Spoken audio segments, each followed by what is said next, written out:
Olá pessoal, então esse vídeo que eu vou apresentar para você agora faz parte de um conjunto de videoaulas de física básica em nível universitário e essas aulas foram pensadas para servir de complementação para cursos de laboratório e teóricos também. Tá?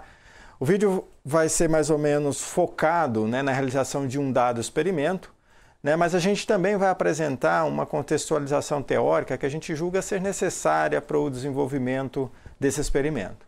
Tá? Então o formato básico do vídeo vai ser a apresentação geral do experimento, a gente vai discutir de modo geral o que vai ser feito. Depois a gente vai fazer o desenvolvimento dos conceitos teóricos relacionados, isso vai incluir algumas demonstrações experimentais e a apresentação então do experimento, onde você vai poder nesse experimento coletar dados e depois tratar, fazer análise e relatórios, Uma coisa importante eu dizer é que caso você esteja usando esse material aí no curso de laboratório, é importante que você esteja em contato com o seu professor, Ele que vai te orientar nas atividades, nos relatórios, as avaliações e também mesmo parte do vídeo que ele acha mais importante ou menos importante você dar ênfase. Bom, esse material então foi baseado nessa bibliografia aqui. Então a gente tem a parte teórica baseada nesses 4 livros que estão mencionados aqui e a parte experimental ela foi toda baseada no livro de práticas do Laboratório de Física 2 aqui do Instituto de Física de São Carlos. Esse livro vem sendo desenvolvido desde a fundação do Instituto, tem contribuição de vários professores ao longo do tempo. A última compilação do livro foi feita pelo professor Schneider com alguma participação minha aí. Tá? Se você não tem acesso direto a essa apostila, você pode entrar nesse link aqui que eu estou mostrando, onde você pode fazer o download do PDF dessa apostila. Então vamos ao vídeo. Olá pessoal, então estamos aí no tema de oscilações mecânicas e o nosso tópico de hoje é o oscilador harmônico amortecido, onde eu gostaria de discutir com vocês alguns regimes de amortecimento, tipos de amortecimento e vamos usar como modelo o sistema massa-mola. É a primeira vez que a gente aparece nos nossos vídeos a oscilação mecânica com dissipação. Então a gente agora vai conseguir tratar de uns sistemas mais realistas. Meu nome é Eduardo Ribeiro de Azevedo, eu sou professor aqui do Instituto de Física de São Carlos. Bom, o nosso experimento principal de hoje, gente, é o amortecimento de oscilações nesse sistema massa-mola. A gente está particularmente interessado em o efeito da interação do nosso sistema massa-mola com um fluido em que ele está imerso. E esse fluido pode ser inclusive o ar. No vídeo de movimento harmônico simples, nós desprezamos o amortecimento devido à interação com o ar. Hoje a gente quer considerar isso. Então a gente vai apresentar alguns resultados para vocês e vocês vão fazer algumas análises que levam em conta a interação com o ar. Também vamos usar outros fluidos para descrever diferentes regimes de amortecimento e tipos de amortecimento que podem ocorrer nesses sistemas. Bom, antes de mais nada, vamos começar então a fazer uma discussão teórica com algumas demonstrações para fundamentar melhor você, para que você consiga fazer melhor as análises dos dados que você vai coletar no final. Então, começamos com o comportamento geral, digamos assim, do oscilador harmônico amortecido. O que a gente espera ver diferente nesse tipo de oscilador quando a gente comparar, por exemplo, com o oscilador harmônico simples? Bom, a gente pode fazer um experimento simples, Então, essencialmente, eu vou pegar aqui o meu sistema massa-mola, está aqui a molinha, está aqui a massa, E a gente pode colocá-lo para oscilar aqui, por exemplo, no fluido, colocar na água aqui e ver qual é o comportamento geral, o que acontece. Então, se eu simplesmente colocar na amplitude máxima e soltar essa massinha, você vê que ele oscila com uma certa frequência, E ele vai diminuindo a amplitude dessa oscilação. Então, além da oscilação, que a gente esperava por causa da força restauradora, agora eu tenho um amortecimento. A gente vai sair de uma situação em que a gente tinha, por exemplo, no oscilador harmônico simples, onde a oscilação era perene, e agora vai para uma situação onde essa oscilação vai decaindo no tempo, devido à dissipação de energia do sistema. O que a gente precisa caracterizar agora de diferente nesse sistema? Uma das coisas que aparece é, obviamente, a função que modula o amortecimento, que eu vou chamar de função de modulação do amortecimento. Tá? E a gente pode fazer algumas perguntas gerais sobre sistemas que a gente vai precisar responder para entender um pouco melhor o que está acontecendo. A primeira coisa é de que depende esse amortecimento. A segunda coisa, qual a forma dessa função de amortecimento. E a terceira coisa, qual é a frequência da oscilação? Ela muda em termos, quando temos amortecimento, em relação, obviamente, ao caso do oscilador harmônico simples, sem amortecimento. Então, são 3 perguntas que a gente vai ter como objetivo obter as respostas inicialmente. Bom, primeiro a gente vai agora ter um modelinho para o nosso sistema. A gente vai querer tratar esse sistema teoricamente e vamos usar aqui um modelo. Nosso modelo vai ser um sistema massa-mola, né, que é amortecido pela interação com um certo fluido. Nós vamos considerar aqui, por exemplo, o atrito entre essa massinha, como está mostrado aqui, e o solo, né? Esse é outro tipo de atrito que a gente vai discutir logo adiante. Mas, por enquanto, a nossa interação é só devido ao amortecimento quando esse pistão aqui se move no fluido, né? E eu tenho dissipação de energia. Quais os parâmetros? Importante a gente definir os parâmetros que vão caracterizar o nosso sistema, nosso modelo. Primeiro, a constante da mola, que vai ser responsável, obviamente, pela existência da força restauradora. Segundo, a massa do objeto, como sempre, as propriedades de inércia são definidas pela massa. E a gente agora tem um terceiro parâmetro, que é o coeficiente de atrito viscoso do fluido. Né? Então, como é que esse pistão aqui, que se movendo desse fluido, ele é atenuado, depende desse coeficiente de atrito viscoso. Né? Então, isso aqui, coeficientes maiores implicam em maior amortecimento, menores em menores amortecimento. A gente também vai continuar definindo lá a nossa frequência natural do sistema. Então, a nossa frequência natural vai ser a raiz de K sobre M, né, exatamente como foi definido lá no oscilador harmônico simples. Tá? Então, o sistema tem uma frequência natural que ele, digamos assim, gosta de oscilar quando você não tem nenhum outro tipo de força, só tem a força restauradora. Ok, agora vamos ver as forças que estão presentes no nosso sistema. A gente tem, obviamente, a força restauradora, né, menos Kx, ela continua aí, porque a mola está aqui, né? E agora a gente tem outra força, que é a força viscosa. Aí a gente tem que pensar em algum modelo para essa força viscosa. Nós vamos pegar um modelo, né, onde a força viscosa é proporcional à velocidade. Então, ela é menos aquele coeficiente B vezes a velocidade, ela está sempre na direção contrária à velocidade. Ó, o sinal de menos aqui e aqui o versor de velocidade. Então, se a velocidade está para cá, a força está para cá. Se a velocidade está ao contrário, a força está no sentido contrário aqui. Sempre no sentido contrário. A gente pode chamar que a força viscosa é menos B x ponto, né? X ponto é a derivada primeira aqui no tempo da velocidade. Bom, existem outros modelos? Existem, mas a gente vai começar com esse porque esse é uma forma bem simples da gente conseguir obter as soluções e analisar. Tá? E também tem vários sistemas que se comportam dessa maneira. Bom, vamos então aplicar aqui a segunda lei de Newton a esse problema. Então, a gente vai começar então a colocar aqui a força de mola menos a força viscosa igual a massa vezes a aceleração.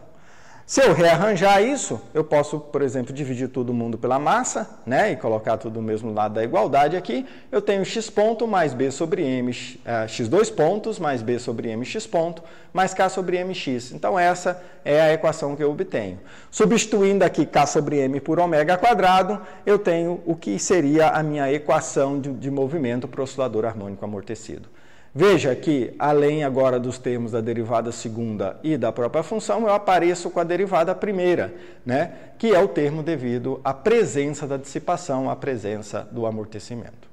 Bom, agora a gente precisa resolver essa equação, né? Então, vamos obter então algum método para a gente obter qual seria a solução, quem seria o x de t, tá?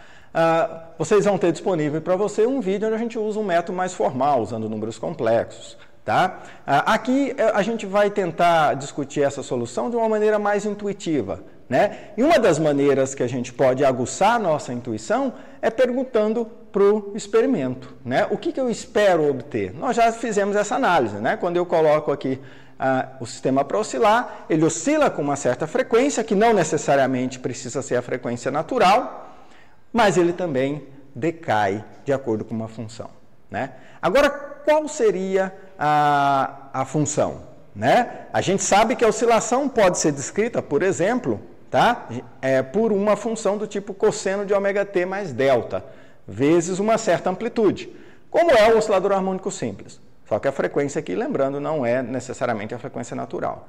E agora eu vou considerar uma função de decaimento. E a gente vai considerar aqui uma função de decaimento que é a mais comum que a gente tem, de fato, na natureza, que é a função exponencial, né, que decai aqui com uma certa constante tipo gama, né? Então, é 1 elevado a menos gama vezes t. Então, essa constante gama aqui vai definir quão rápido é esse decaimento. Além disso, né, a escolha dessa exponencial é baseada na forma aqui, ó, da minha equação do movimento. Porque eu sei que toda vez que eu derivo uma exponencial, ela essencialmente é mantida. Então, se eu na primeira derivada, na segunda derivada e na primeira derivada, na segunda derivada e na própria função, vão aparecer um termo exponencial que pode fatorar no final das contas. Então, a gente já usa esse argumento também.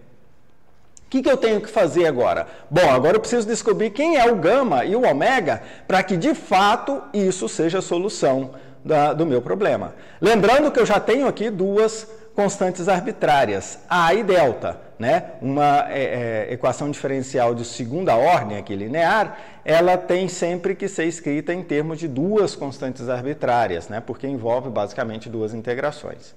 Tá? Então, já tenho as constantes arbitrárias. Agora, eu preciso determinar quem é gama e ômega para que, de fato, ela seja a solução do meu problema. O que eu faço? Bom, eu derivo uma vez, né? Dá uma expressão aqui, você pode verificar. Então, você tem aqui a primeira derivada. Eu tenho a segunda derivada, né? Dá um pouquinho mais complicado, mas é fácil de verificar que dá isso aqui. Você obtém esse termo para a segunda derivada. Substituo a função, a segunda derivada e a primeira derivada aqui na minha equação do movimento. Se você fizer isso, né, depois de algum rearranjo, alguma álgebra aí para fazer algum rearranjo de termos, né, você vai obter essa equação aqui, ó, onde eu tenho um termo multiplicando um cosseno de ômega-t mais delta e outro termo multiplicando um seno de ômega-t mais delta. Tá? Aí a gente tem que lembrar uma coisinha, né? Cosseno e seno são funções que são linearmente independentes. Significa o seguinte, se eu pegar um coeficiente, multiplicar por um cosseno, mais outro coeficiente multiplicado por um seno com o mesmo argumento, né, isso aqui só pode ser igual a zero se os coeficientes aqui, né, os dois termos aqui multiplicativos, forem simultaneamente iguais a zero. Né? Veja, a gente pode até ter uma situação, aqui a gente tem o mesmo argumento, então isso aqui tem que ser igual a zero para qualquer tempo. Né? Então, a única maneira de fazer isso é fazer com que esses dois termos sejam zero. Ou seja, isso aqui igual a zero e isso aqui igual a zero. Resultado disso, se você isolar aqui, daqui você tira quem tem que ser o gama. O gama tem que ser B sobre 2m para que a gente tenha que aquela função seja a solução da nossa equação de movimento. E eu tiro do outro termo quem é a frequência. A frequência, então, fica sendo ômega zero quadrado menos gama quadrado, onde o gama está definido aqui como B sobre 2m. Com isso, gente, a gente tem, então, agora a nossa solução. A solução é x de A elevado a menos gama t cosseno de ômega t mais delta, onde o gama e o ômega agora estão definidos. Ok, então vamos lá. Agora a gente precisa perguntar, a que consequências, né, essa solução nos leva? Que tipo de fenômeno que a gente pode prever com essa solução? Né? E é isso que a gente vai tentar fazer agora nos próximos slides. Ver alguns regimes de amortecimento, né, como é que essa solução se comporta em certas situações, e depois vamos tentar mostrar experimentalmente para vocês. Vamos lá, então. O primeiro regime de amortecimento é o que a gente chama de amortecimento subcrítico, onde a gente diz que o oscilador está subamortecido. Tá? Nesse caso, a solução continua sendo, obviamente, aquela lá, e a gente caracteriza o regime subcrítico como sendo a situação onde eu tenho a frequência ômega zero maior que gama, ou gama menor que ômega zero. Nessa situação, né, a frequência aqui ó, é um número real, porque o que vai aparecer aqui é o número positivo, a raiz disso dá a frequência. Então, de fato, nessa situação em particular, nesse regime, né, o que a gente tem é aquilo que a gente espera, né? Digamos assim, a gente tem uma função cosseno que dá oscilação e uma função exponencial decrescente que dá um amortecimento, né? Se a gente fizer um gráfico disso, a gente vai obter, né, oscilação, né, amortecida, né, modulada aqui pela função do amortecimento. Lembrando que esse gráfico aqui para a gente fazer, a gente tem que colocar as condições iniciais, que vai ser quem vai determinar A e delta. Então aqui a gente colocou a amplitude inicial como 1 metro e a velocidade inicial como 0, né? Mais ou menos uma situação aqui, ó, onde eu tenho aqui a mola na maior amplitude, eu simplesmente solto ela. Nesse caso, a função fica dada por isso. Ela começa de 1 aqui, porque é 1 metro. Tá? Então, a gente vem aqui, tem essa modulação, e à medida que você vai aumentando o parâmetro gama, a gente vê que essa modulação, essa função é cada vez mais amortecida, né? E, além disso, a frequência fica cada vez menor, né? Que é exatamente o que a gente está prevendo aqui, obviamente, né? Quanto maior o gama, menor a frequência. Quanto maior o gama, maior é o amortecimento. Ok. Agora, o que acontece, gente, se eu for diminuindo, ou diminuindo não, né? Se eu for aumentando o gama, né? Nós vemos que a frequência vai diminuindo, diminuindo, diminuindo. Vai chegar um ponto que ele é da ordem dali da primeira oscilação, né? Isso é o que vai caracterizar o que a gente chama de amortecimento crítico. Então, essa situação de amortecimento crítico, ela ocorre quando o ômega zero é igual ou próximo a gama, ou gama, né, aproximadamente ômega zero. Nessa situação, a gente pode caracterizar, né, que a solução vai mudar de cara. Mas a gente está interessado na solução, ver o comportamento da função próximo de zero, né? Se eu olhar para isso aqui e falar assim, ah, não, tá bom, coloco ômega próximo de zero aqui. Vai ficar um cosseno de delta aqui. Eu não sei analisar a função cosseno próximo de delta, que é um parâmetro arbitrário. Eu sei analisar o comportamento de função cosseno e seno próximo de zero. Então, a gente pode fazer o seguinte, para fazer essa análise. Eu vou expandir, na verdade, abrir o cosseno aqui, ó.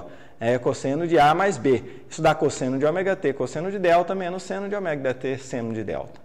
Agora eu posso fazer análise desse cara próximo de zero para ver qual é a forma da solução, né? Então, o cosseno de ômega t próximo de ômega igual a zero é aproximadamente 1, digamos assim, né? Cosseno aproximadamente, cosseno de zero, que é 1. O seno de ômega t para ângulos pequenos, eu sei que é proporcional ao ômega t, ao próprio ângulo. Então, ele vai ser, esse termo aqui vai ser proporcional, vai ser linear no tempo, né? Então, a gente pode pensar que uma solução, né, de uma maneira mais intuitiva, nessa condição, ela tem essa forma aqui, ó, e elevado a menos gama t vezes uma constante que tem que ter arbitrária, mais B2 vezes t elevado a menos ômega t, né, essa constante também é um arbitrário. Então, esse termo aqui seria associado a isso e esse termo associado a isso aqui. Tá? Se você quer verificar que, de fato, isso é uma solução da sua equação, basta você derivar duas vezes, né? Substituir a segunda derivada aqui, a primeira aqui, e a função aqui, e verificar de fato que isso dá zero. Tá? Então, a solução tem essa cara nesse regime de amortecimento crítico. Né? Como é que isso fica graficamente? Novamente, está aqui o nosso gráfico. Nesse caso, a gente está com a mesma condição inicial, ó, o x0, ou a amplitude, né, igual a 1 metro, e v0 igual a 0 metros por segundo.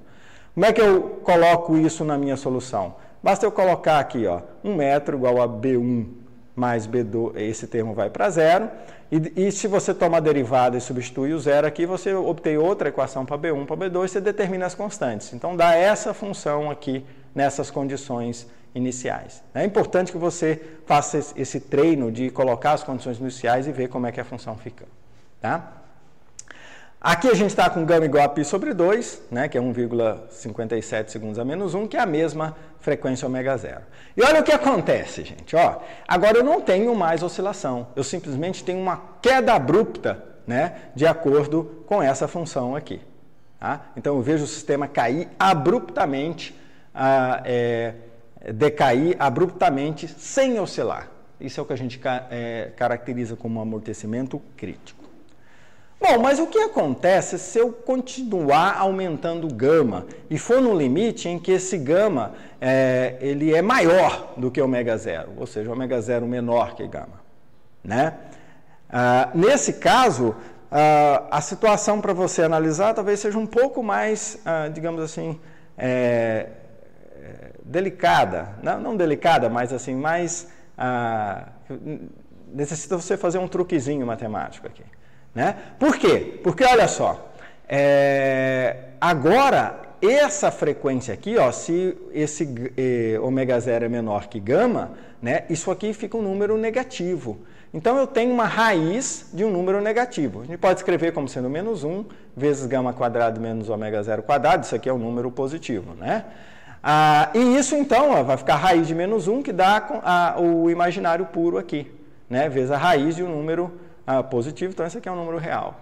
Então, de fato, a frequência se torna um número imaginário puro, I vezes esse gamão aqui, que é toda essa raiz aqui, né?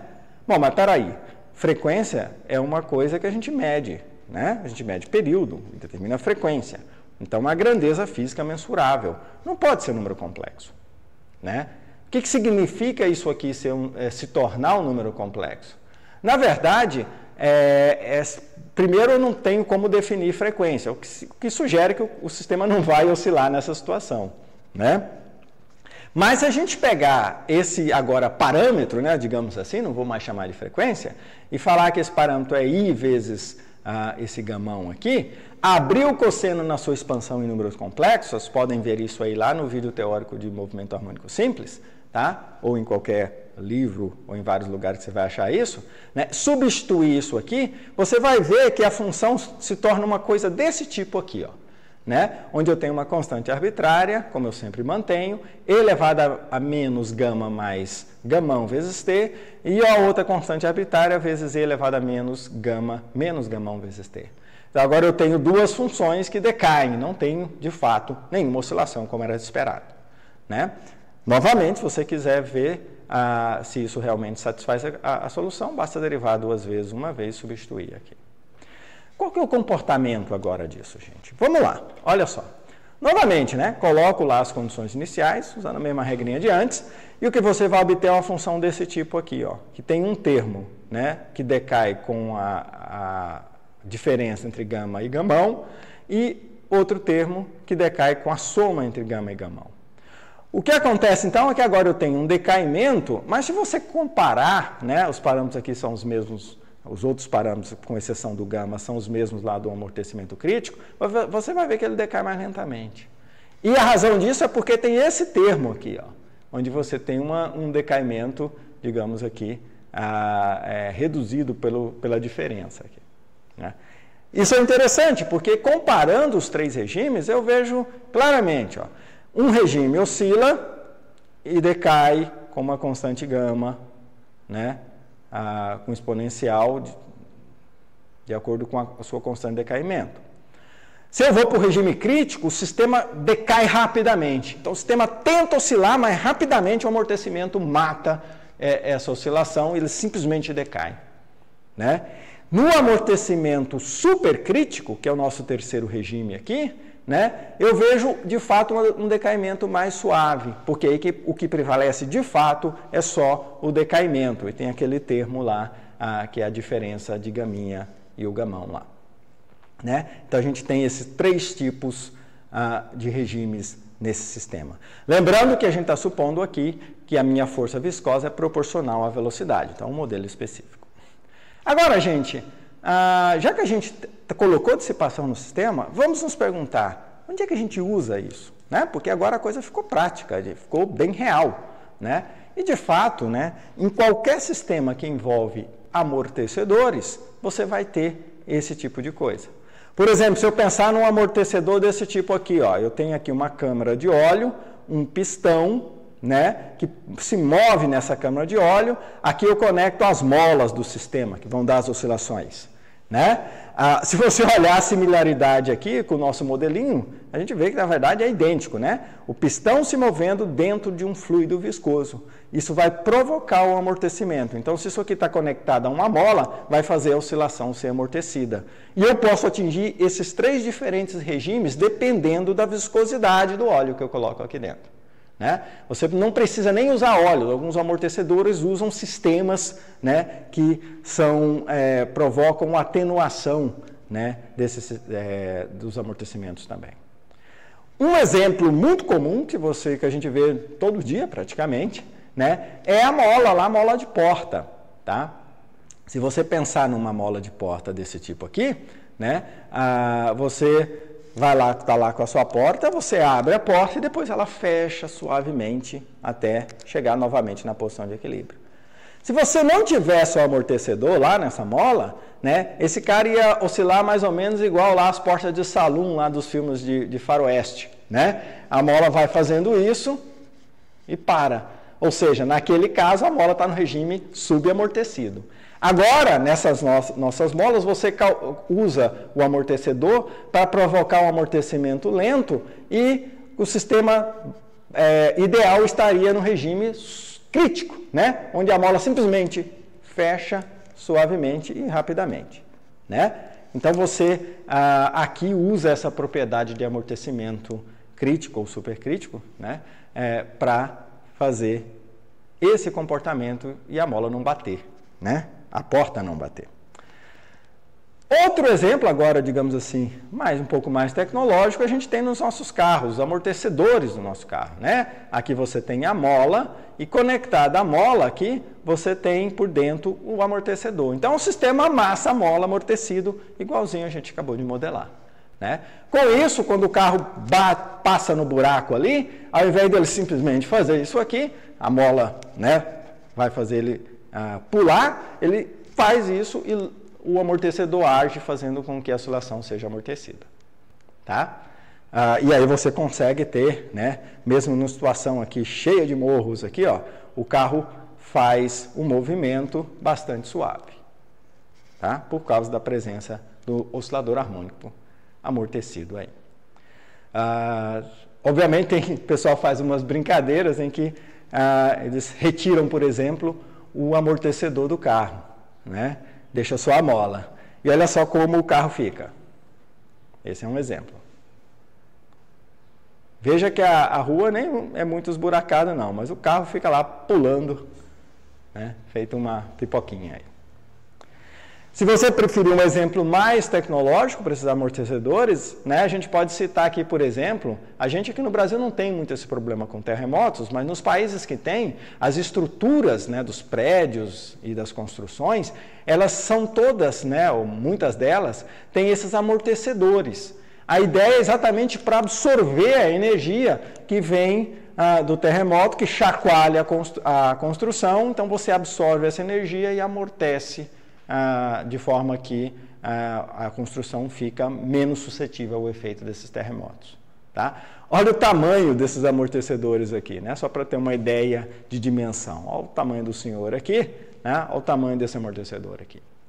Isso também é usado em sistemas de ponte estaiada, né? Onde para você sustentar os cabos e evitar danos estruturais devido a movimento da ponte como um todo, você tem uma série de amortecedores aqui colocados no sistema. Então, tudo que envolve amortecimento, né, em sistemas que podem oscilar, essencialmente estão ligados ao tema que a gente está estudando. Bom, vamos agora tentar fazer uma verificação experimental do que a gente acabou de discutir, né? Para isso, a gente vai usar o seguinte, ó. Então, a nossa função vai ser A elevado a menos gama t seno de ômega, ômega t, né, mais φ, né? Onde a gente pode, por exemplo, expressar nossa solução em termos de seno ao invés de cosseno. A gente já viu isso, né? Que o seno e o cosseno de fato são a mesma coisa, a menos de uma fase de π sobre 2. Então, basta definir essa minha função aqui como sendo a minha fase, né? Como sendo a fase anterior mais π sobre 2. Então, é a mesma história. A gente vai usar para verificar, né, esse sisteminha aqui, que é um sistema massa-mola, e a gente vai conectar esse sistema massa-mola aqui a um sensor de força, né? Então, a gente tem um sensor de força que permite que a gente monitore a força de mola como função do tempo aqui, tá? Como é que funciona esse sensor? Ele é baseado, né, no que a gente chama de tecnologia de strain gauge. Então, você tem aqui um strain gauge, que é, na verdade, um metal, né, bem fininho, bem longo, de modo que quando você dobra a folhinha, ele está num plano aqui, você varia a resistência elétrica. Então, você faz uma calibração entre o quanto esse cara dobra e a resistência elétrica que você mede eletronicamente. Se você colocar alguma força que faz esse cara dobrar, mesmo que muito pouquinho, né, essa variação da resistência elétrica pode ser calibrada para medir essa força. É o que tem, por exemplo, lá nas balanças de cozinha, essas que você pendura, tipo essa daqui, né? Você tem basicamente uma chapinha aqui colado nessa chapinha você tem o strain gauge, e aí quando você aperta aqui, você ligeiramente dobra essa chapinha, o strain gauge detecta isso, e isso é calibrado para te dar qual é a força aplicada aqui, né? De fato, a massa no caso da balança. Aqui a gente tem o nosso sensor de força que funciona de modo similar. A única diferença é que esse nosso sensor de força é de alta resolução, né, e alta sensibilidade. Então a gente consegue detectar forças pequenas com resolução temporal, né, como função do tempo, que é o que a gente quer. Mas, né, se você não viu ainda lá o vídeo de oscilações harmônicas simples, você deve estar se perguntando: o que o Eduardo está falando de força aí? Eu quero medir a posição, né? Mas de fato é a mesma coisa, né? Porque a gente vai estar medindo força de mola e a força de mola é proporcional à constante de mola vezes a posição aqui, né? Então a força de mola, a posição aqui pode ser obtida medindo a força dividindo pela constante elástica que a gente mede previamente, né? Como a gente vai mostrar para vocês já. Então vamos lá, ó. Então vamos para a nossa demonstração de regime de amortecimento. A gente vai fazer aqui o amortecimento do nosso sistema em 3 diferentes fluidos, tá? A gente vai começar com um fluido que eu vou mostrar para vocês aí um fluido, que é esse aqui, que é detergente com um pouquinho de água, tá? Na verdade, meio a meio, tá? Nesse detergente, depois a gente vai passar a mostrar para você o sistema oscilando dentro desse outro fluido, que é detergente de cozinha puro, né?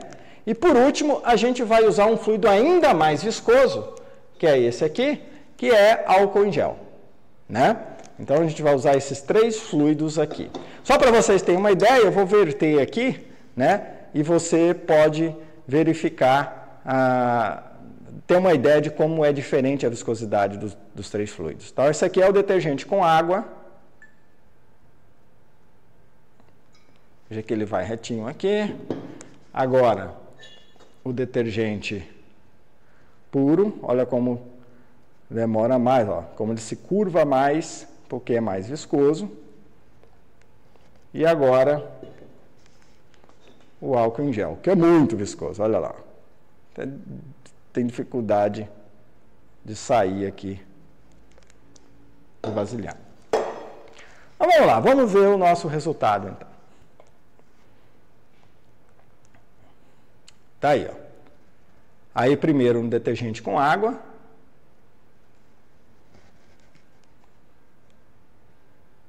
A gente vai medir a posição, lembrando, como função do tempo. Mas, de fato, a gente vai fazer isso através de uma medida de força. Então, a gente vai usar nosso sensor de força de alta resolução. Para converter força em posição, né, o próprio programa, a gente pode fazer isso lá, ó, só pegar, definir a posição como sendo a força dividido por essa constante aí de 0,0638, que é a constante elástica, e tomar o negativo. A gente mediu a constante elástica previamente. Vamos estabelecer também uma condição de início, tá? Então, vamos medir aqui, ó, uma amplitude máxima de 4, então ele vai começar a medir quando a amplitude estiver em 4, e 15 segundos. Vai ser o tempo de aquisição total. Não está lá, ó, se você olhar aqui, eu estou segurando, daqui a pouco apareceu o pontinho. Quando chegar em 4, eu vou mudando lá, quando chegar em 4 eu solto. Ó, soltei, está aí a oscilação. Olha que legal, gente. Isso é medido em tempo real, né, gente? Olha só como funciona a coisa, certo? É muito bacana, porque a gente fez a conta, obteve um comportamento desse tipo. Agora está olhando experimentalmente que de fato é aquilo. Eu posso fazer lá até o ajuste lá com a minha função de seno amortecido, que é aquela função lá, né? O B aqui seria o gama e o ômega é a frequência. Olha lá o que tem, ó. A gente tem que o B aqui, no caso, 0,793, né? E a frequência 6,85 radianos por segundo. Eu vou tirar isso aqui para não atrapalhar a visualização. E agora vamos mudar lá, ó. Agora eu estou mudando o meu detergente com água e vamos colocar o detergente puro. Um detalhe importante aqui também é que essa forma do corpo aqui é importante, né?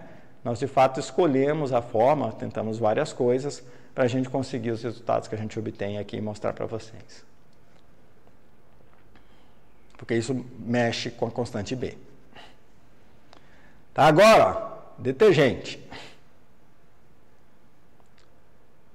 Sem água.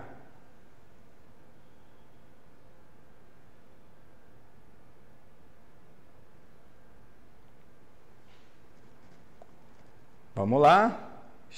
Estiquei a mola conectada aqui em cima. 5, vou abaixando, chegar em 4 eu solto. Soltou. Uau, olha lá. Certo?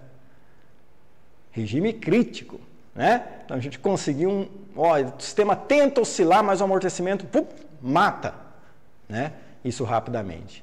A gente teve que mexer aqui com o nosso corpo, tentar várias coisas para conseguir uma situação exatamente, né, que pode ser descrita pelo regime crítico. Tá? Agora nós vamos tirar o detergente e colocar o nosso álcool em gel.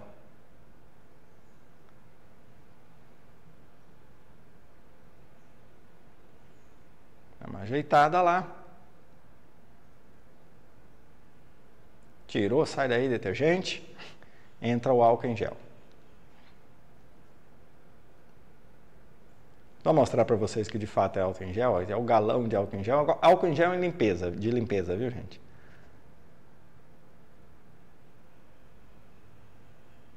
E vamos lá a esse resultado. Será que a gente vai conseguir o regime subamortecido, né, já que a gente aumentou a viscosidade?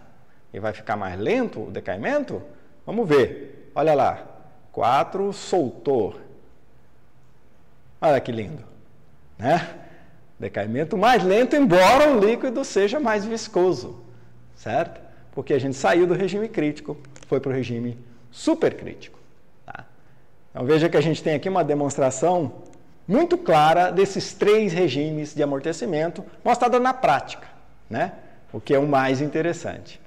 Só para falar para vocês, embora esses dados aqui você não vai precisar usar no seu relatório e tal, nós vamos disponibilizar os dados para vocês no link do vídeo lá, junto com o roteiro correspondente. Tá? Quem quiser brincar com os dados, fazer os ajustes, né? Nós não fizemos todos os ajustes aqui só por questões de tempo, né?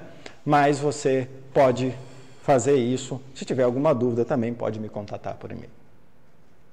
Bom, pessoal, então o que a gente acabou de discutir anteriormente sobre regime de amortecimento, a gente usou, né, um modelo para a força viscosa que era proporcional à velocidade. Tá?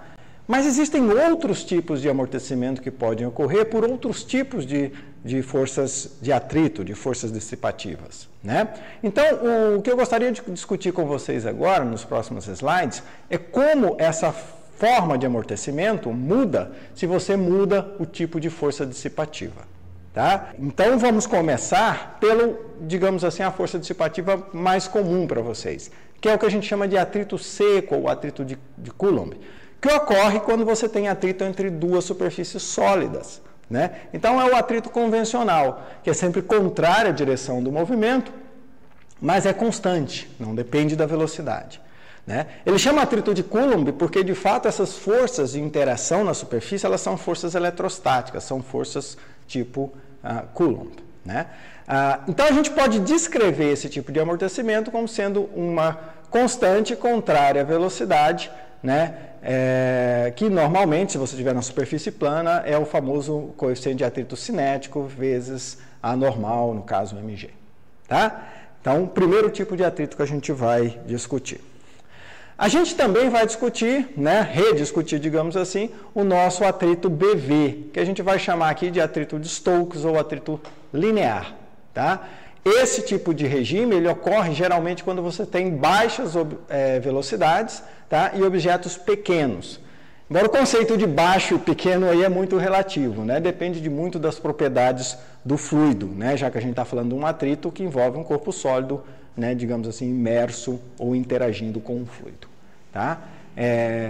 Você pode ter atrito BV, normalmente, por exemplo, né, um exemplo típico em física é o famoso experimento do Millikan, que determinou a carga elétrica elementar, onde ele deixa gotículas de óleo cair no ar. Essas gotículas são muito pequenas, né, e atingem lá uma certa velocidade terminal, de modo que a força viscosa é determinada por um tipo de atrito proporcional à velocidade. Né? Então, é um exemplo de atrito BV, né, em física, digamos assim, famoso. Né?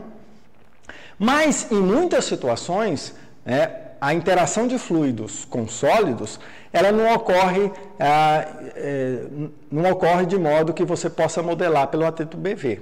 Por exemplo, quando você considera a queda de um paraquedas, que é um objeto grande, né, mesmo o ar sendo muito pouco viscoso, a forma de descrever esse arrasto aerodinâmico que é proporcional ao quadrado da velocidade.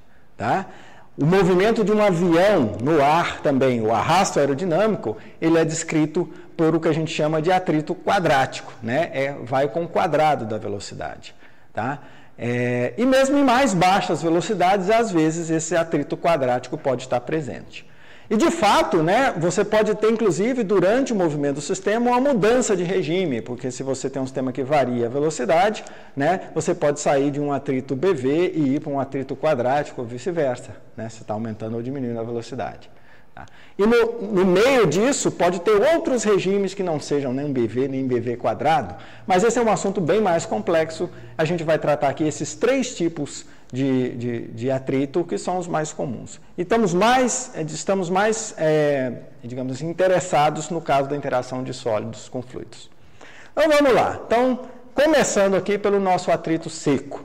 Tá? Como é que fica a forma da equação do movimento quando a gente tem atrito seco? A gente sabe que a força de atrito aqui é menos A na direção da velocidade. Né?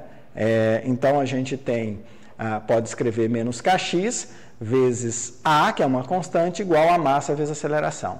Apareceu esse sig de V aqui, isso aqui é o sinal da velocidade.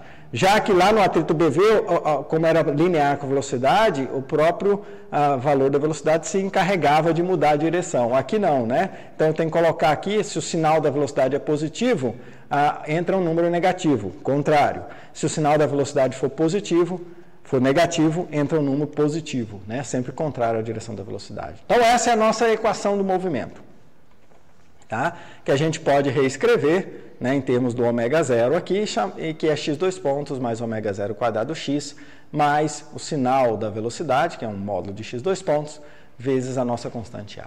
Aí você fala, olha, legal, porque agora ficou mais simples, né? Eu não tenho um atrito que depende da velocidade, vai ficar mais simples resolver a minha equação diferencial aqui. Na verdade, não é bem assim, né? Porque aquele fato de você ter a primeira derivada, a segunda derivada, a primeira derivada e a função, né, permite que você use aqueles métodos de exponenciação, né, para a solução de equação diferencial.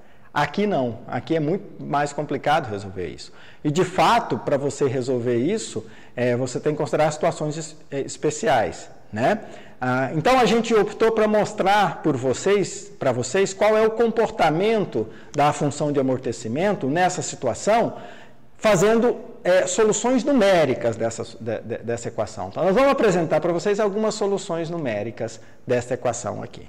Se vocês quiserem fazer essa solução, quem gosta de computação, vai lá no livro de vocês, né? Em particular o livro do Tipler lá, ele tem lá um apêndice que tem como você calcular soluções desse tipo usando o cálculo numérico. Né? Se quiser tentar, pode fazer. A gente fez para vocês e a gente vai mostrar para vocês quais seriam alguns comportamentos que a gente pode observar para identificar esse tipo de atrito. Então está aqui, ó. A gente variou aqui a amplitude, 8 centímetros, 4 centímetros, 2 centímetros, colocamos um período de 0,72 segundos, e as nossas curvas atenuadas pelo amortecimento estão aqui, ó.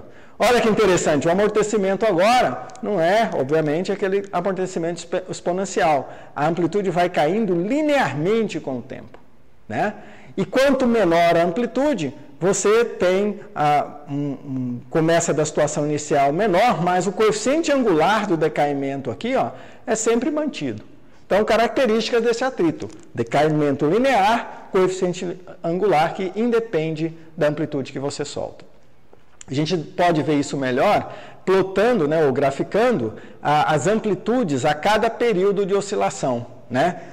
E aqui está esse gráfico aqui. Você vê queda linear com o mesmo coeficiente de atrito, né? Aqui o gráfico a cada período de oscilação.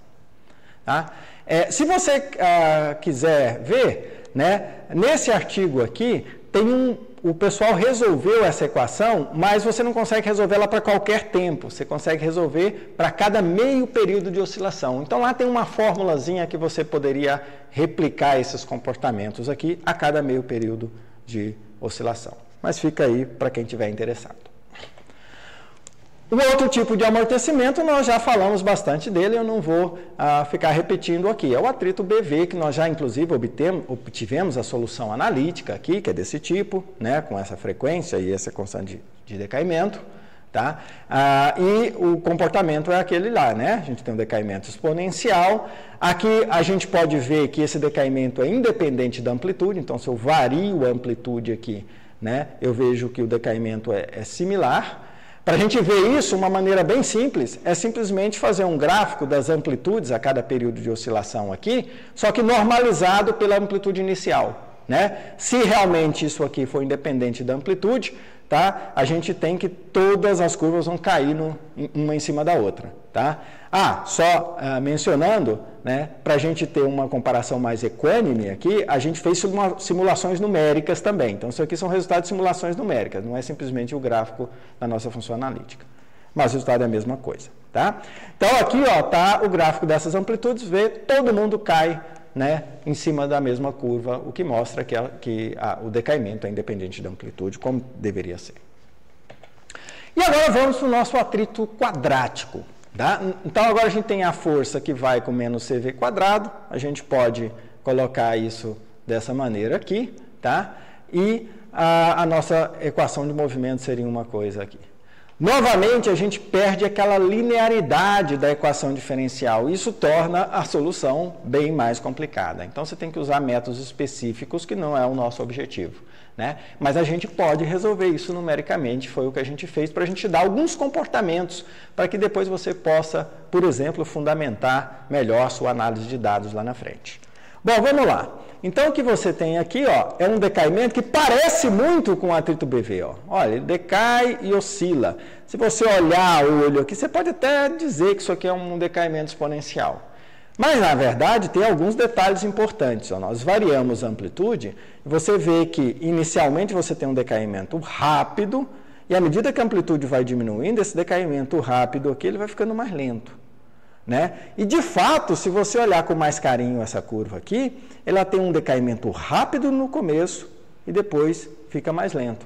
De modo que todas as curvas independente da amplitude, no final da oscilação, elas caem uma em cima da outra. Né? Então, isso é uma assinatura, digamos assim, esses dois comportamentos, de um atrito do tipo V quadrado, né? De um arrasto do tipo V quadrado. E se eu fizer o mesmo procedimento lá de normalizar as amplitudes pela amplitude inicial e fazer o gráfico a cada período, olha como dá diferente do atrito BV lá. Ó. Você tem esses caras aqui que decaem, né, diferentemente, não caem todas as curvas em cima da mesma. O que mostra de fato que essa constante de decaimento média das curvas aí, ela de fato depende da amplitude de oscilação. Bom, esse tipo de solução aqui, ela basicamente tem soluções numéricas. Mas tem esse trabalho aqui, que é até recente, em que o pessoal fez uma coisa interessante. Né? Esse tem alguns mais antigos também. Tá? Eles pegaram o seguinte, a gente sabe como prever esse decaimento aqui numericamente. Então, vamos tentar né, fazer uma função fenomenológica que descreve esse comportamento. Não é solução da equação, é importante que se diga. Né? Eles pegaram os resultados numéricos e fizeram um ajuste das soluções para tentar achar uma função fenomenológica que descrevesse isso. De fato, conseguiram. A função é uma função desse tipo aqui. Ó. Você tem a amplitude inicial, 1 mais dt, onde esse d é um parâmetro a ser determinado, né, de acordo com o decaimento que você tiver. Cosseno de ômega 0t, veja que aqui, de fato, esse ômega 0 aqui é a frequência natural, né, mais delta, e esse d, né, como aqui essa constante depende da amplitude, ele depende do gama, que seria, agora, né, o nosso gama agora seria c sobre 2m, esse c aqui é outra constante, não é mais a mesma constante que a gente tinha lá no amortecimento BV, né, depende da amplitude, como a gente vê claramente aqui, depende também da frequência ômega 0. A gente não mostrou isso para vocês, mas isso ocorre também nas simulações. Tá?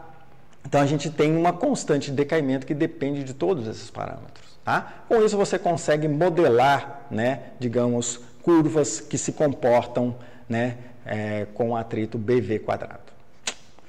Ok, agora vamos lá. A gente tem esse resultado. Será que a gente consegue ver em alguns sistemas onde a gente consegue diferenciar isso? Pelo menos o BV quadrado e o BV, né? O atrito seco, de fato, se vocês quiserem ver um exemplo de atrito seco, a gente pode imaginar, por exemplo, um pêndulo, como eu estou mostrando aqui, né? Em que tem atrito com o eixo. Se eu soltar esse cara aqui, ele oscila e para, né? Se a gente conseguisse monitorasse a amplitude como função do tempo, né, a gente veria uma coisa parecida com atrito seco, né, que cai linearmente. Os outros tipos de atrito são mais parecidos, então a gente agora vai mostrar para vocês quais seriam esse tipo de comportamento. Comparando então, só para resumir, atrito seco, decaimento linear, atrito linear, decaimento exponencial, né, cuja constante independe da amplitude, atrito quadrático, decaimento inicial rápido, depois decaimento lento. Né? Parece até que tem 2 decaimentos, mas na verdade não tem. Isso é típico do atrito quadrático. Tá? A gente pode ver isso melhor, na verdade, né? Vamos fazer o mesmo gráfico das amplitudes que eu falei para vocês, agora em escala logarítmica. Olha só que bacana. O atrito BV, que é o vermelhinho aqui, ó, dá linear. Né?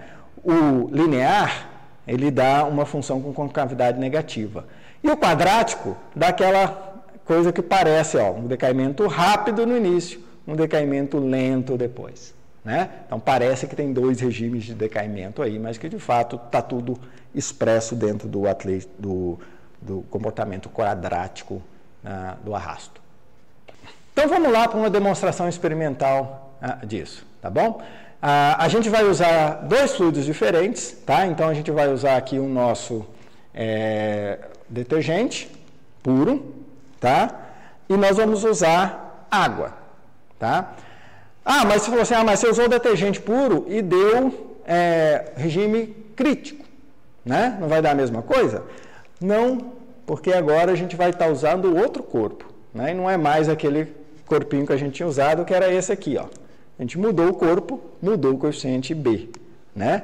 Então, a gente espera que aquilo ali seja um atrito que não esteja em regime crítico, embora deve ser um tipo de atrito BV.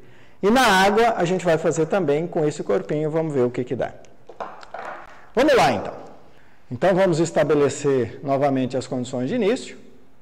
A gente vai medir agora amplitudes, a gente vai fazer isso para 3 amplitudes diferentes, começando com 8 centímetros. O tempo de gravação e o tempo de aquisição vai ser de 4 segundos. E a mesma coisa, ó.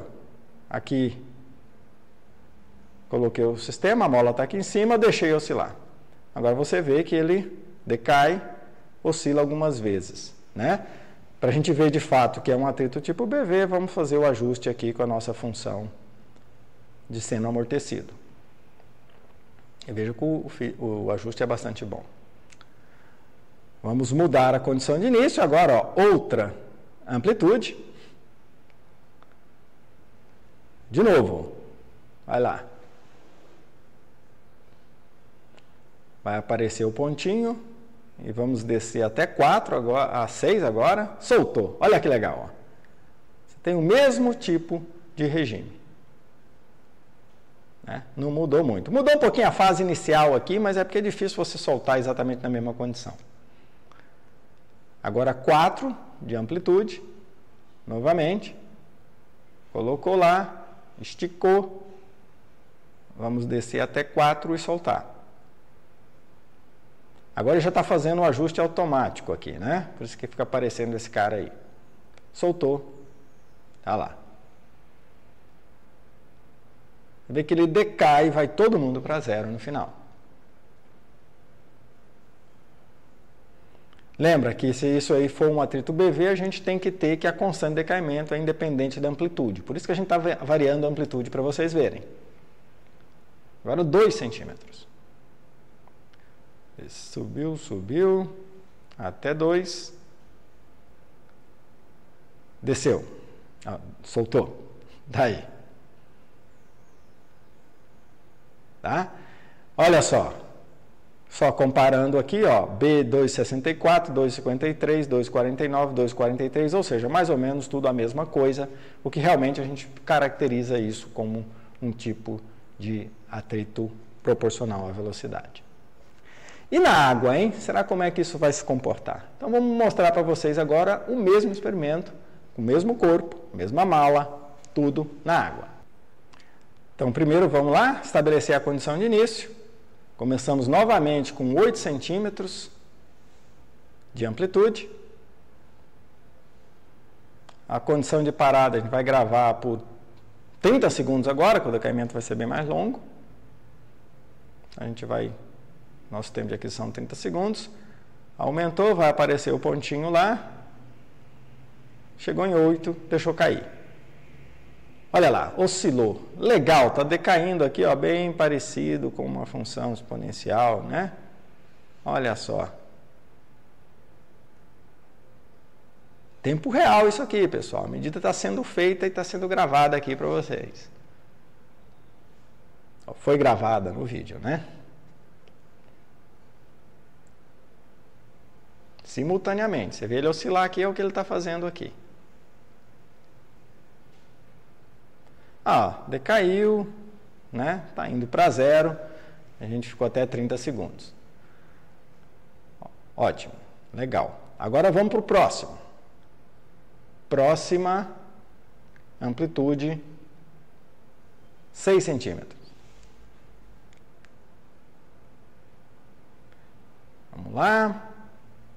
Aí puxou a mola, veio aqui para baixo. Vamos subir até, de modo que o deslocamento relativo seja 6, e deixar cair. Foi, olha lá. Então, decaindo novamente, ó. Opa, mas aqui começou a aparecer uma coisa diferente do BV, né? Porque, veja, a amplitude inicial é diferente, mas no final aqui, ó, tá todo mundo ficou oscilando igualzinho. Isso é muito mais consistente com o quê? O atrito quadrático, né? Então, talvez o modelo BV não seja bom para a oscilação desse corpo com essa mola na água. Vamos continuar aí, ó, 4 centímetros.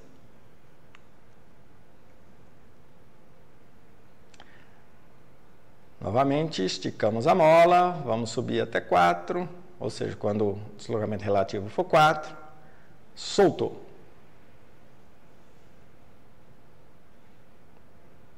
Medida aí, ó, está oscilando, está medindo. O que você está vendo é o que você está vendo aqui no filme. Coletando.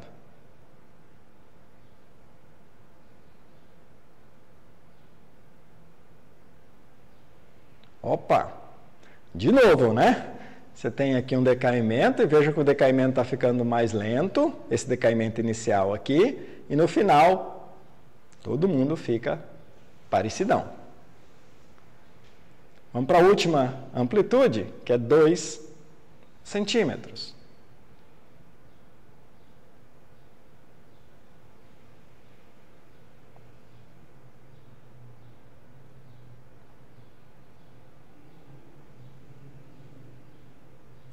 soltou.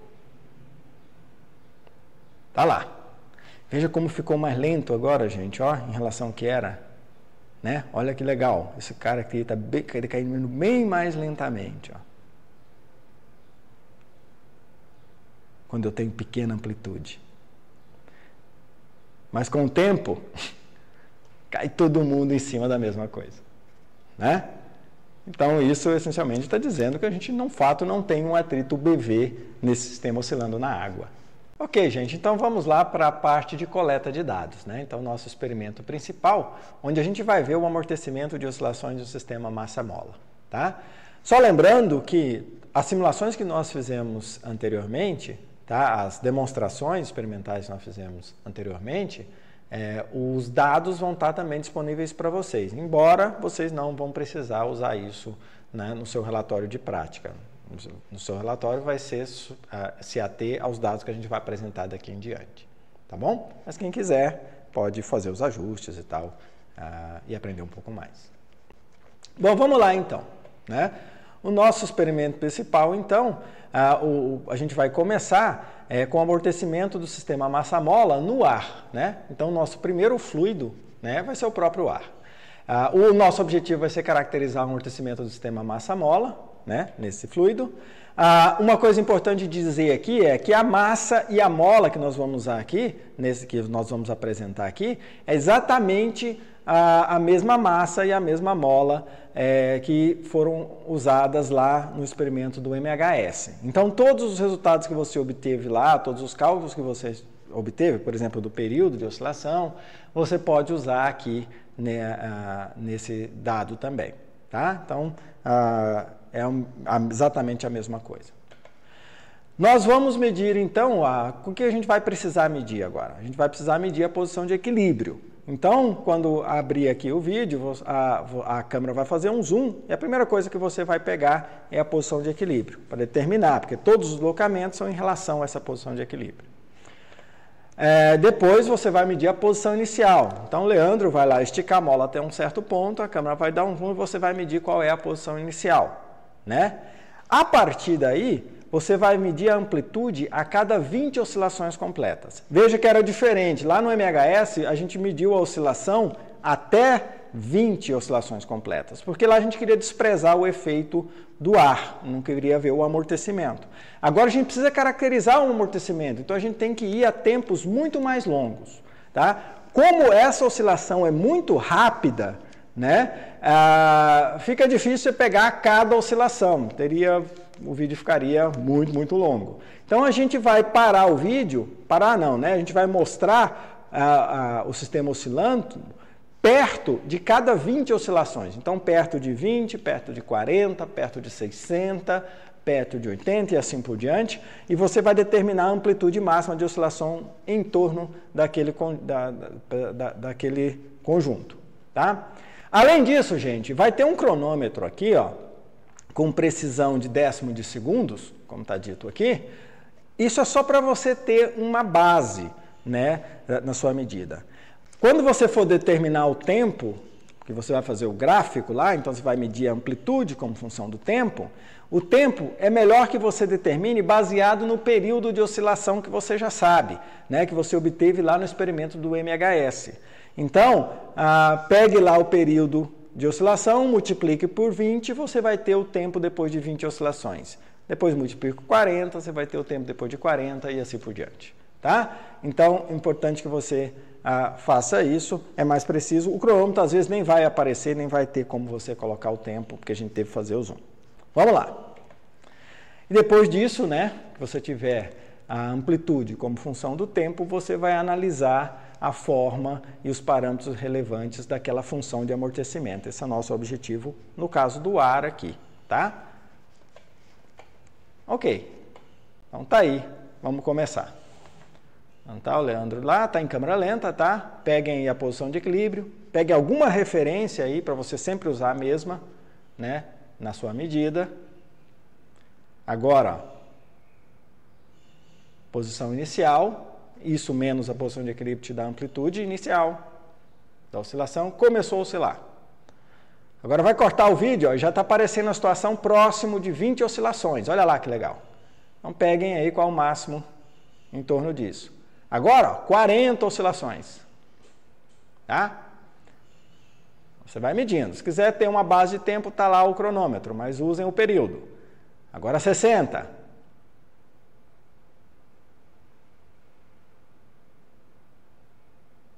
80. Vamos lá. Cortou, vai aparecer 100 oscilações agora.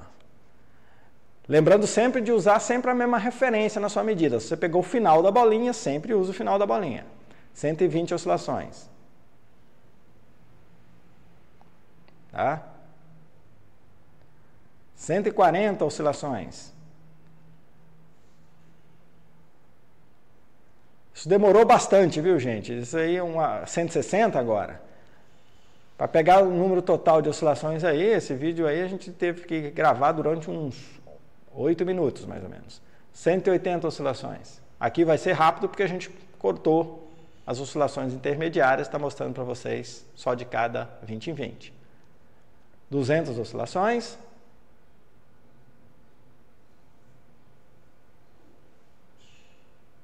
220 oscilações. Tá? Então tá aí, ó. 240 oscilações. Você pode parar o vídeo para medir. Pode tirar o volume também para eu não ficar falando aí no seu ouvido. E é isso aí. Então você tem aí, né, todas essas situações onde você vai poder caracterizar como é que a amplitude varia no tempo para um oscilador harmônico amortecido oscilando no ar. Agora vamos para um sistema massa-mola, mesma mola, tudo igual, só que agora na água, tá? Então agora a primeira coisa, vamos determinar qual é o período dessa oscilação, tá? Novamente, agora vocês vão usar o cronômetro, tá? Então esse cronômetro aqui está com precisão de décimo de segundo, tá? Vai zerar o cronômetro, puxar a mola, soltar, vai estar em câmera lenta, você vai contar 20 oscilações, ou não, 20 não, o número que você quiser, na verdade, tá? E determinar o período. Conta um certo número de oscilação. Como a amplitude vai decaindo no tempo, fica a seu critério aí escolher o número de oscilações que você vai usar para calcular o período, tá? Que você acha que seja mais interessante, que minimize, digamos assim, os seus erros, né? Já que no final ele vai estar oscilando com amplitudes muito pequenas. Tá? Então vamos lá. Zerou o cronômetro, puxou a mola, quando solta o cronômetro sai, está em câmera lenta. Você pode parar o vídeo onde você quiser, mas agora foi uma, vamos contando aí. 2, lembrando o cronômetro em décimo de segundos.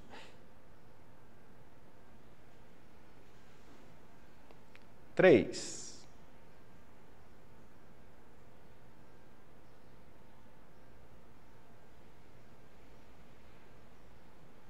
4.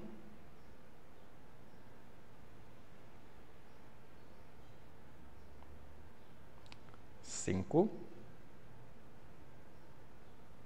Agora você continua contando aí. Eu vou parar de falar, porque você já deve estar enjoado da minha voz.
Tá aí então, né?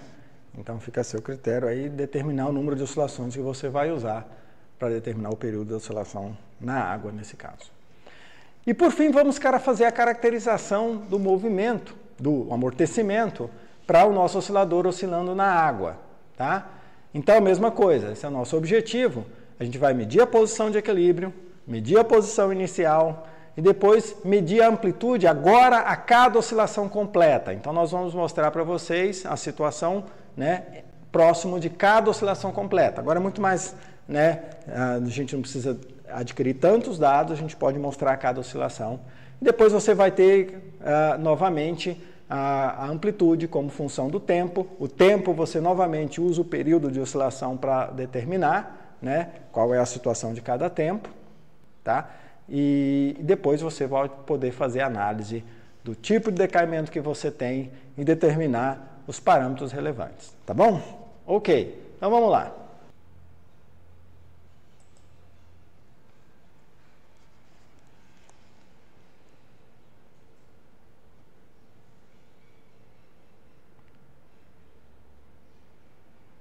O cronômetro aí, novamente, é só para você ter uma referência. Ó. Mediu aí a posição de equilíbrio.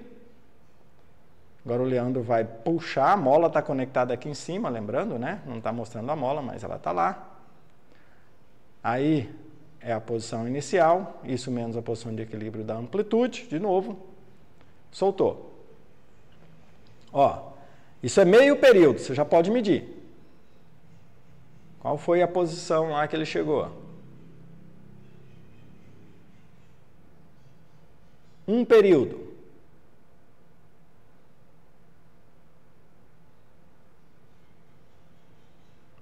Um período e meio.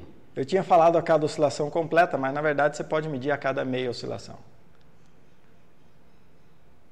2 períodos.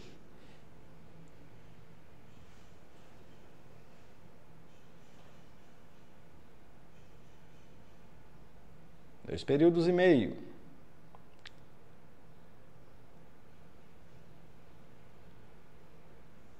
3. E aí vai continuar.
Ok, então tá aí, vocês agora têm todos os dados aí para você depois fazer as suas análises. Pessoal, uma coisa que foi importante, né, no que a gente apresentou para vocês agora, foi a análise como função da amplitude, né? Então, mas se a gente essencialmente for fazer essa análise com a coleta de dados, você teria que fazer uma nova coleta de dados partindo de uma nova amplitude. Isso ia ser bem maçante. Como vocês viram, você tem que, para caracterizar a curva de decaimento completa, você tem que pegar vários pontos aí, né? Nós apresentamos aí vários pontos para você medir, tá? A gente lá tinha o sensor, que facilita muito essa análise, né? Aliás, sobre isso, deixa eu falar uma coisa importante para vocês. Você, mas vocês já fizeram oscilação na água lá, utilizando o sensor, né? Mas olha, lembra que quando a gente fez com esse bloquinho e esse cara aqui no mesmo líquido, o resultado foi bem diferente, um estava no crítico, o outro não, né? Então não é nada garantido que essa mola que vocês estão usando com a massa que você está usando, você tenha o mesmo comportamento. Então é importante você fazer as suas análises baseado nessa coleta de dados aqui. E é onde você vai aprender também, a ideia da coleta de dados manual também é essa, tá? Então como é que a gente pensou para você fazer uma análise da amplitude? Então o que nós fizemos foi o seguinte: nós gravamos duas oscilações, né, um conjunto de oscilações para vocês, do corpinho na água, só que partindo de diferentes amplitudes.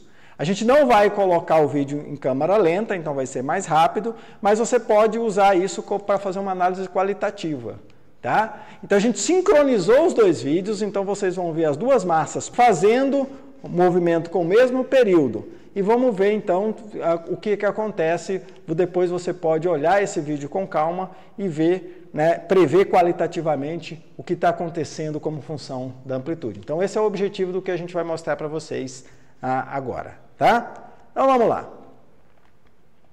Então tá aí, ó, os dois, né?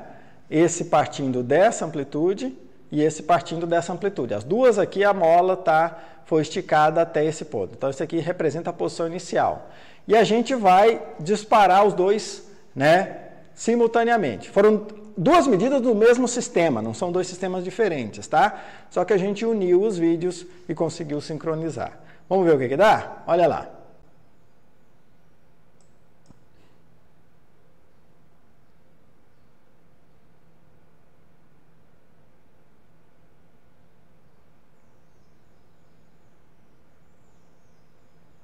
Olha lá, os dois começam a oscilar, a amplitude já está um pouquinho diferente. Vamos fazer um zoom lá para ver melhor. Ó. Olha que bacana, ó a sincronia. E veja que a amplitude vai ficando cada vez mais parecida.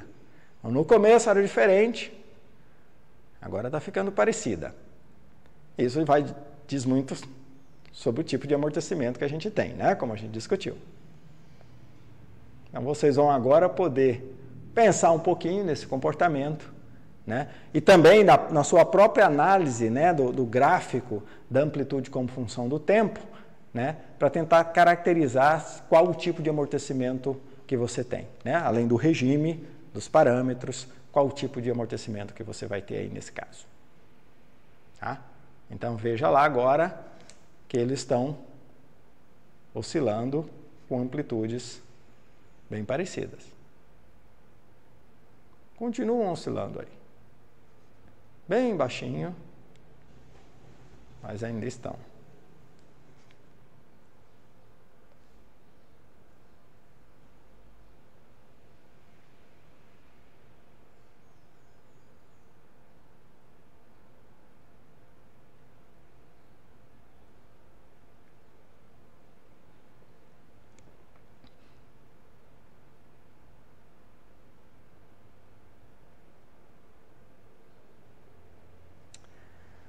Ok.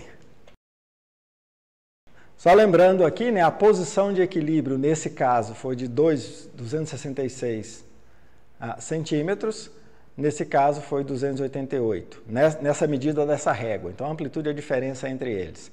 Nesse caso foi 266 também, né, e a posição inicial 277. Diferença que te dá a amplitude que essa saiu e que essa saiu. Tá ok? Então tá lá. Então vamos então para a questão de quais análises que a gente espera que você faça, né? Só sugestões de análises, os detalhes vão estar lá no roteiro que vai estar disponível no link do vídeo e também o seu professor vai passar para você. Ó, baseado nos conceitos apresentados no vídeo, faço uma discussão sobre as principais diferenças entre os dois tipos de amortecimentos apresentados para o sistema massa-mola oscilando em fluidos. Então, você pode fazer a ideia que você faça inicialmente, lá na sua introdução, tá? Uma discussão geral sobre como é o tipo de amortecimento que você espera. Segundo, a partir do experimento apresentado sobre o vídeo, né, para amortecimento no ar, discuta o tipo de amortecimento observado, tá, e justifique as suas conclusões. Obtenha os parâmetros relevantes para caracterizar esse movimento, estime as incertezas e erros nas medidas, tá? Como sempre. E depois, a partir do experimento sobre amortecimento na água, determine o período de oscilação, discuta o tipo de amortecimento observado, justificando as suas conclusões, obtenha os parâmetros relevantes para caracterizar esse amortecimento, estime as incertezas e erros da medida novamente. Então, ó, o resumo do nosso vídeo de hoje foi apresentamos conceitos envolvidos nas oscilações em sistemas massa-mola com amortecimento, né? Nós também discutimos a solução analítica da equação de movimento para um oscilador harmônico amortecido por uma força viscosa proporcional à velocidade. Nós também discutimos as características das curvas de amortecimento para um oscilador harmônico amortecido por atrito seco, atrito linear, BV, e atrito quadrático, BV quadrado, apresentando as principais diferenças entre as curvas. Por fim, apresentamos experimentos sobre oscilações amortecidas no ar e na água para coleta e análise de dados. Vídeos que a gente tem aí sobre oscilações mecânicas, né? Nós temos aí um sobre oscilador harmônico simples, onde a gente vai discute a formulação, a equação do movimento e a sua solução, um vídeo mais teórico, digamos assim. Um sobre oscilador harmônico simples, sistema massa-mola e pêndulos com coleta de dados. Então, esse aqui é mais para suportar esse vídeo aqui. O outro é osciladores harmônicos amortecidos e forçados, também um vídeo mais teórico sobre formulação, equação do movimento e sua solução. Depois a gente tem esse vídeo aqui, que é o oscilador harmônico amortecido. A gente está discutindo o regime de amortecimentos, tipos de amortecimentos em sistema massa-mola, também com coleta de dados. E, por fim, um vídeo sobre oscilador harmônico forçado e amortecido, de fato, onde a gente discute o fenômeno de ressonância mecânica. Esse também tem coleta de dados. Muito obrigado, pessoal. Espero que tenham gostado do vídeo e muito bom trabalho aí nas suas análises e confecção do seu relatório.